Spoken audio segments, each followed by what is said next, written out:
ত্রয়োদশ জাতীয় সংসদ নির্বাচনে সম্ভাব্য ৪৫,০০০ ভোট কেন্দ্রের প্রতিটিতে ১৩ জন করে আনসার সদস্য দায়িত্ব পালন করবেন বলে জানিয়েছেন বাংলাদেশ আনসার ও গ্রাম প্রতিরক্ষা বাহিনীর উপমহাপরিচালক কর্নেল মোহাম্মদ ফয়সাল আহমদ ভূঁইয়া। সোমবার বাহিনীর সদর দপ্তরে আসন্ন ত্রয়োদশ জাতীয় নির্বাচন প্রস্তুতি ও বাজেট বিষয়ে সাংবাদিকদের সঙ্গে এক মতবিনিময় সভায় এই তথ্য জানান তিনি।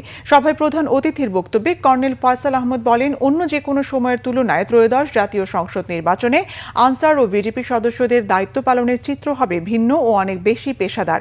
তিনি আরো বলেন, নির্বাচনে দায়িত্ব পালনে অংশগ্রহণকারী সদস্যদের পোশাকের মান, সক্ষমতা ও সুষ্ঠু ডেটাবেজ এর মাধ্যমে নিবন্ধন যাচাই পূর্বক দায়িত্বে নিয়োজিত করা হবে।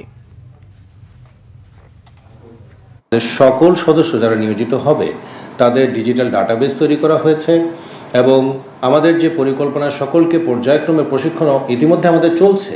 এই সংক্রান্ত প্রশিক্ষণ আমরা দৃঢ়ভাবে আশাবাদী আমাদের প্রশিক্ষণরত সদস্য এবং নিবন্ধিত সদস্যই নিয়োজিত হবে।